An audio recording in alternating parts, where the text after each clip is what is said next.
Hello tout le monde, j'espère que vous allez bien. Je vous souhaite la bienvenue dans cette nouvelle vidéo sur ma chaîne YouTube. On se retrouve aujourd'hui pour une nouvelle vidéo qui va être complètement à l'opposé de la dernière vidéo que j'ai publiée sur la chaîne. Pour ceux qui ne l'ont pas encore vu, c'est une histoire de tueur en série, donc c'est quelque chose de plutôt morbide. Et j'avais envie de changer un peu de registre pour cette fois-ci. On va revenir à ma passion première dans la vie, c'est-à-dire le cinéma. Mais attention, on ne va pas parler uniquement de cinéma, on va parler d'une malédiction, si on peut appeler ça comme ça. Nous allons aujourd'hui parler de l'incroyable histoire, ou plutôt de la galère monstrueuse qui entoure la création et la réalisation du film L'homme qui tua Don Quichotte. C'est un film que le réalisateur américain Terry Gilliam a tenté de réaliser pendant plus de 20 ans. Je vous précise également, pour ceux qui ne l'ont pas encore remarqué, pourtant elle se fait bien voir, qu'il y a mon chat Biscotte ici à l'arrière-plan de la vidéo. Évidemment, vous vous en doutez, c'est un chat, elle risque de disparaître probablement et de se téléporter ailleurs chez moi. Et bien écoutez, c'est normal, mais en tout cas, elle vous passe son bonjour. Et sans plus attendre, on se lance dans la vidéo.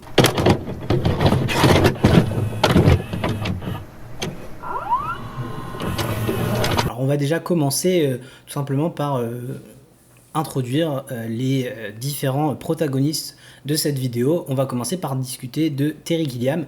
Donc notre ami Terry Gilliam est un réalisateur, scénariste, acteur et dessinateur américain de talent. Il a été révélé au grand public en tant que membre des Monty Python.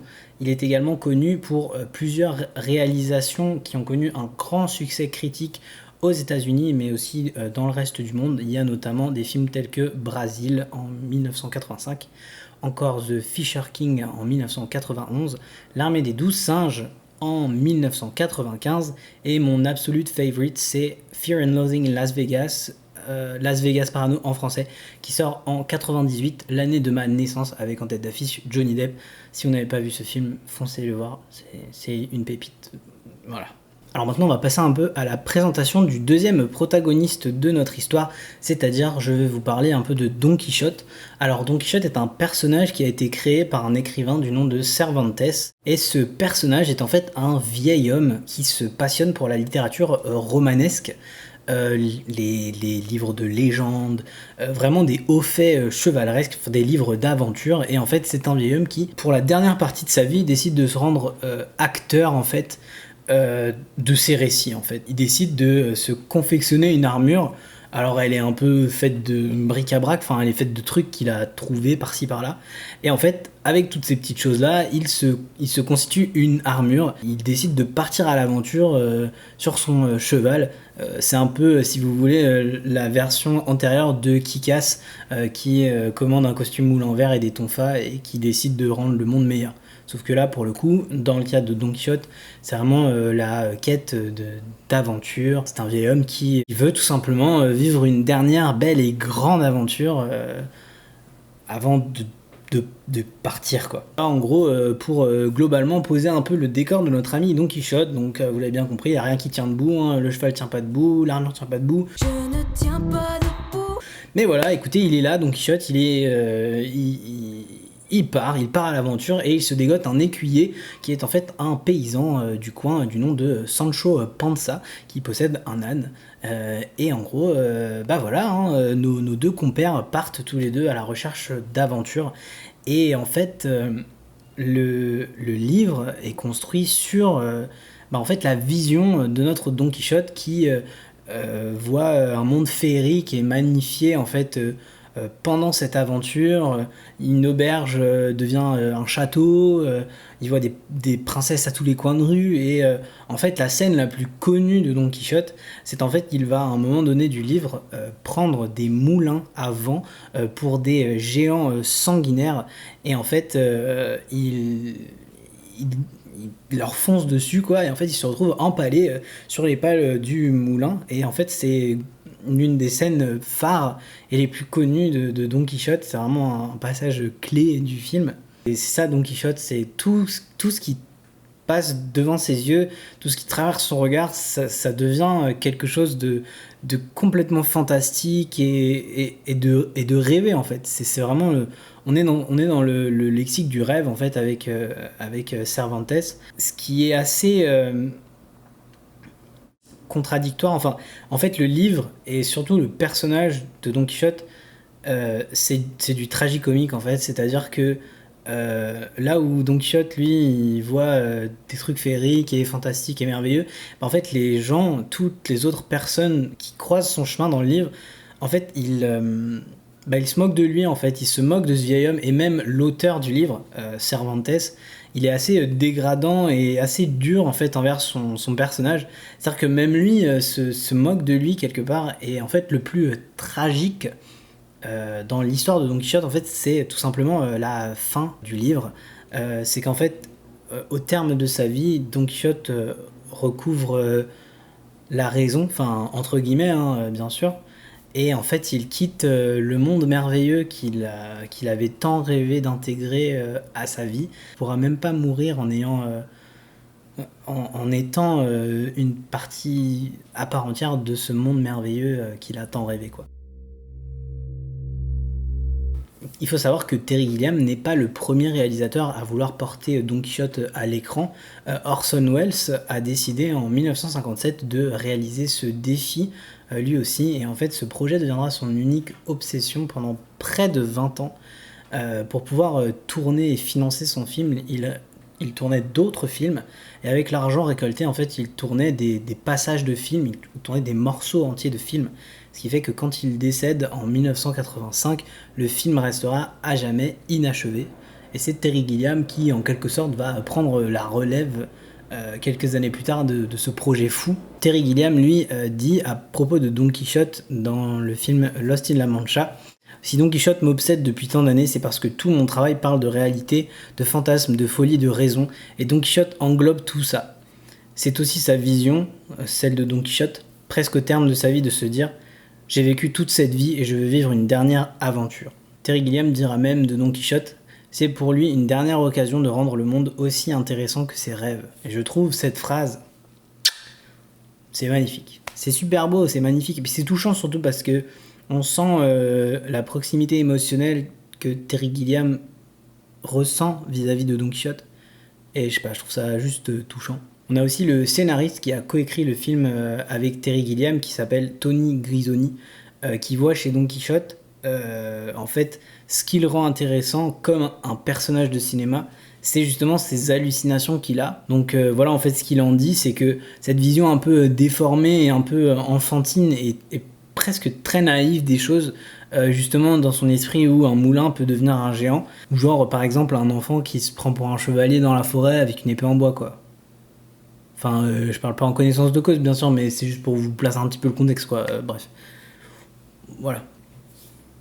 Il faut savoir que sur Wikipédia, il est indiqué qu'il y aurait eu au total 6 tentatives de réalisation de L'homme qui tua Don Quichotte, donc de la part de Terry Gilliam. La première tentative de réalisation a lieu en 1991, mais nous on va surtout s'intéresser à celle qui s'est déroulée 10 ans plus tard. Après avoir échoué plusieurs fois à produire le film à Hollywood, en fait Terry Gilliam se tourne vers l'Europe et il réussit à lancer la production du film en Espagne avec un budget beaucoup moins important évidemment que celui qu'il aurait eu pour produire un tel film à Hollywood. Et en fait, dès le départ, ça part pas très bien. C'est-à-dire que malgré la réjouissance de pouvoir commencer à lancer la production du film, il y a immédiatement, pendant la phase de pré-production du film, l'un des financeurs majeurs du film qui se retire du projet, et le budget passe donc de 40 millions de dollars à 32 millions de dollars, ce qui reste pour l'époque, et même pas que pour l'époque, un budget énormissime pour le cinéma européen, surtout à l'époque, mais 32 millions de dollars, ça reste un super gros budget. Dans la version de Don Quichotte qui a été écrite par Terry Gilliam, il a essayé de conserver l'histoire de Don Quichotte en l'enrichissant d'un personnage moderne. En fait, c'est le personnage d'un agent de publicité qui s'appelle Toby Grossini. Et en fait, c'est un personnage qui aurait été comme projeté au XVIIe siècle et que Don Quichotte aurait pris pour Sancho Panza, son écuyer, le fameux paysan avec son âne. Le casting du film est super prometteur puisque Johnny Depp endosserait le rôle de Toby, Vanessa Paradis jouerait le rôle d'Altisidora, la femme dont Toby tombe amoureux, et finalement l'excellent Jean Rochefort endosserait quant à lui le rôle de Don Quichotte. Donc pour le moment, en tout cas, le film, j'ai envie de dire, le film vend du rêve, quoi. Si ça peut se faire, c'est une dinguerie. Mais c'était sans compter sur le début des hostilités, on peut les appeler comme ça. La première difficulté du film en soi, c'est son ambition.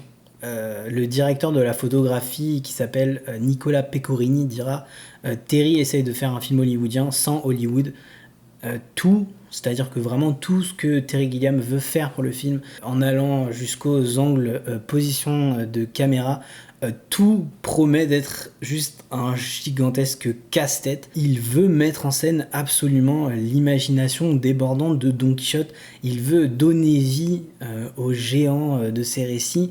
Il veut vraiment mêler imaginaire et réel dans un même film. Et ça, c'est super ambitieux. Mais j'ai cru comprendre que Terry Gilliam était quelqu'un de très ambitieux quand il bossait sur un projet. Benjamin Fernandez, le production designer du film, compare Terry Gilliam à Don Quichotte lui-même, un homme rêveur, un homme fantasque qui voit les choses que les autres ne voient pas. Voilà, on a Don Quichotte de Cervantes et on a Terry Gilliam Don Quichotte, quoi. Mais bon, c'est pas le genre de Terry Gilliam de laisser tomber pour un projet difficile.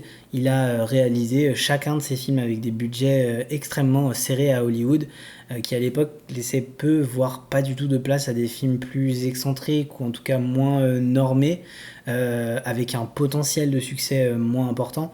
Et pourtant, pour chaque film qu'il a réalisé, le succès critique et public était au rendez-vous. Pour accueillir le film, à l'exception d'un film qui s'appelait Le Baron de Munchausen, qui est devenu en fait un cas d'école de fiasco cinématographique. Et en fait, cet échec-là, l'échec du Baron de Munchausen, ça a laissé une marque indélébile dans la carrière de Terry Gilliam et ça a rendu chaque projet qu'il a voulu réaliser plus difficile que le précédent à produire. Mais malgré tout, il est là, quoi. La seconde difficulté du film est de réussir à réunir les acteurs sur le lieu du tournage. Le budget du film étant beaucoup moins important que l'aurait été une production américaine, les acteurs ont accepté de continuer à jouer dans le film à condition que leur cachet soit réduit, on va dire. Mais du coup, en contrepartie, il fallait réussir à caser Don Quichotte par-ci par-là dans leurs emplois du temps qui étaient déjà hyper chargés. À ce moment-là de la production du film, on n'est même pas encore sûr et certain que les acteurs vont pouvoir se rencontrer avant le début du tournage. C'est quand même un petit peu chaud pour la cohérence globale du film, quoi. Jean Rochefort est l'un des premiers acteurs à arriver sur place. Il vient jusqu'à Madrid pour rencontrer l'équipe du film, pour essayer les costumes, le maquillage, etc. C'est déjà beaucoup plus compliqué avec Vanessa Paradis, qui est juste jamais disponible et qui d'ailleurs, c'est assez scandaleux, n'a toujours pas de contrat à peine à quelques semaines du tournage, quoi. Déjà, vous sentez, ça puait avant, mais là, ça pue, quoi. Vous voyez ce que je veux dire?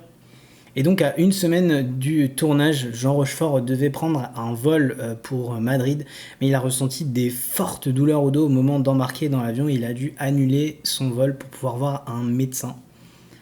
Il y a donc les décors, les costumes, mais aucun acteur n'est présent sur place à une semaine du tournage. Sans parler du fait qu'ils n'ont pas vraiment de chevaux et que le premier lieu de tournage du film est à proximité d'un terrain où l'OTAN teste des bombes. Oui, c'est vraiment une gigantesque blague. Tout ce que je dis a l'air d'être une blague. Mais c'est réel. Un miracle finit cependant par se produire. Johnny Depp arrive enfin à Madrid. Il discute du script avec Gilliam. Ça a l'air de bien se passer. Vanessa Paradis arrive également et elle commence les essais filmés pour le film avec les différentes tenues. Et en vrai, là, on commence à reprendre espoir. On se dit, alors peut-être. Mais il manque toujours Don Quichotte, qui finit lui aussi par arriver. Et enfin... Enfin, tout semble rentrer dans l'ordre, en fait. Peut-être qu'on va pouvoir commencer à tourner ce film, en fait. Le tournage commence dans le désert avec une première scène dans la boîte. Puis après, il y a plein de petites merdes qui s'enchaînent, genre les avions militaires qui, au lieu de passer une fois par jour, passent une fois par heure. Bah, pour le son, je vous fais pas un dessin, c'est génial. Dès le deuxième jour du tournage aussi, alors ça, franchement, ça se présente bien. Ça se présente bien, premier jour, ça va, on réussit à tourner un truc. Deuxième jour, un putain d'orage. De la grêle, des torrents d'eau, le matos qui se barre dans des traînées de boue de tous les côtés, le désert est devenu un marécage. Juste ça. Malgré tout, l'équipe de Terry Gilliam et lui-même ne lâche rien. Après avoir repris le tournage, la difficulté qui s'est le plus démarquée de toutes les autres, c'était l'état de santé de Jean Rochefort. Lorsqu'ils ont commencé à tourner des scènes où il montait à cheval, son dos le faisait beaucoup souffrir. Donc il fallait rejouer la scène, donc il souffrait d'autant plus, etc. C'est un espèce de cercle vicieux de la douleur en fait qui s'est installé. Et ça a été hyper compliqué à gérer parce que Jean Rochefort notamment était déjà très âgé au moment où il a accepté ce rôle. Et en fait, il avait déjà eu quelques ennuis de santé avant de venir en Espagne. Donc ça a eu pour conséquence qu'après une première semaine de tournage mouvementée, il rentre à Paris pour voir son médecin. En l'absence de Jean Rochefort, ils essayent de tourner quelques scènes qui ne nécessitent pas sa présence, mais son absence se rallonge en fait de jour en jour. Et l'équipe de tournage apprend que Jean Rochefort ne pourra plus monter à cheval pour la suite du film, ce qui complexifie encore une fois tout le déroulé du film. Voilà, c'est vraiment le coup de massue. Je passe volontairement les plus petits problèmes du film, mais voilà, l'état de santé de Jean Rochefort, il est complètement inconnu de la production à ce stade-là du tournage du film, et il fait examen sur examen, et en fait, à ce stade, vraiment, ils ne sont même plus sûrs et certains que Jean Rochefort pourra venir terminer le film, en fait. Le souci, c'est qu'un film, quand il rentre en production, il est soumis à ce qu'on appelle une completion guarantee, c'est-à-dire que pour que les sociétés de production ou des personnes investissent dans le film, eh bien, tout ce beau monde signe en ayant la garantie que le film sera mené à bien et à son terme. Et en fait, avec l'absence de Jean Rochefort, la production du film s'allonge. Aucune scène ne peut être tournée, puisqu'il manque l'acteur principal. Ça engendre des coûts supplémentaires faramineux et ça met la production dans une grande difficulté. Ce qui fait qu'après des semaines de combats acharnés pour maintenir le projet à flot, garder l'équipe motivée, garder l'équipe ensemble, le premier assistant réalisateur, un élément clé de l'équipe du film, quitte le projet. Il explique à Terry Gilliam que ce film, au vu des conditions actuelles, ne pourra jamais être celui qu'il a imaginé, qu'il ne pourra jamais voir le jour comme Terry Gilliam voulait le réaliser, et qu'il quitte le navire. Il ne peut plus travailler dans ces conditions. Après des nombreuses déconvenues avec les assureurs qui sont tombés sur la production du film en voyant que le film était en mauvaise posture, le couperet tombe. Jean Rochefort ne reviendra pas à Madrid pour reprendre le tournage. Il est finalement diagnostiqué après de nombreux mois comme étant atteint d'une double hernie discale. Qu'est-ce qui va bien pouvoir advenir de Don Quichotte ? Eh bien, malheureusement pour Terry Gilliam, le producteur français conclut le film Lost in La Mancha, qui est un documentaire réalisé sur le tournage de L'homme qui tua Don Quichotte. Il achève le film par le douloureux mot sur le statut du film, abandonné. Le film est abandonné et les droits du film appartiennent désormais à la compagnie d'assurance qui assurait en fait les investisseurs pour la completion guarantee. Parfois, un film qui a mal commencé finit pendant le tournage par reprendre tout son sens, si on peut dire, et arriver à son but ultime. Ça n'a pas été le cas cette fois-ci. Comme le dira douloureusement le co-scénariste du film, la réalité allait l'emporter sur Don Quichotte. Et elle l'a emporté. Je trouve cette phrase terriblement triste. Terriblement triste, vraiment. C'est horrible. 6 mois après l'abandon de L'homme qui tua Don Quichotte, Terry Gilliam a tenté avec un nouvel investisseur de racheter le script à la compagnie d'assurance qui le détenait. Mais ce n'est que plus d'une décennie plus tard que Terry Gilliam parvient finalement à produire une version alternative du film qu'il imaginait depuis les années 1990, En effet, en 2018, L'homme qui tua Don Quichotte sort enfin au cinéma avec Adam Driver dans le rôle de Toby Grossini et Jonathan Pryce. Je vous invite évidemment à voir le film Lost in La Mancha sur la réalisation du film de Don Quichotte et également L'homme qui tua Don Quichotte, sorti donc en 2018. C'est, à mon sens, une nouvelle qui met un point final plutôt sympathique à toute cette histoire et surtout à cette malédiction folle de Don Quichotte. C'est un rappel que parfois, même les échecs les plus complexes, même les pires moments de la vie peuvent être transformés en réussite, parce qu'il me semble que le film de 2018 a plutôt bien été accueilli et il y avait de quoi, vous imaginez quand même l'histoire de fou. Enfin, je pense qu'il faut quand même bien se remettre en tête la persévérance sans limite de Terry Gilliam. Le mec, il a rien lâché. Il a jamais lâché l'affaire. Il a fini malgré tout, après presque 20 ans, par réaliser Don Quichotte. Alors peut-être pas comme il le voulait au départ, mais il a jamais abandonné. C'est le G, quoi. Enfin, c'est le GOAT, je suis désolé. Puis en plus, moi, j'adore Adam Driver, donc vas-y, c'est une réussite pour moi. À partir de ce moment-là, je suis plus objectif. Voilà. Mais GG Terry, en vrai. Enfin, je suis désolé, mais pour moi, cette histoire, elle est complètement incroyable. Et surtout, j'aime bien le fait que ça finit par une petite touche positive. C'est assez rare dans mes vidéos, surtout quand il s'agit de malédiction. Mais en tout cas, voilà, les amis, écoutez, c'est tout pour moi sur cette vidéo, donc sur la malédiction de Don Quichotte. N'hésitez pas à me dire en commentaire si la vidéo vous a plu. Si vous aimeriez que je fasse d'autres vidéos en rapport avec le cinéma, vous pouvez me proposer des films, des idées de concepts. Si vous connaissez d'autres histoires de malédiction cinématographiques, vous pouvez également le suggérer en commentaire. Beaucoup de choses ont déjà été faites évidemment sur internet, sur le cinéma et sur plein d'autres choses. Mais voilà, en tout cas, j'ai adoré faire cette vidéo et surtout le petit happy ending de la fin. Pour moi, je trouve ça vraiment, vraiment chouette. Ça remet les choses un peu en perspective et franchement, ça fait du bien. Alors voilà, en tout cas, sur ce, je vous remercie à tous pour votre soutien et je vous dis bye bye l'équipe, des bisous. Ciao.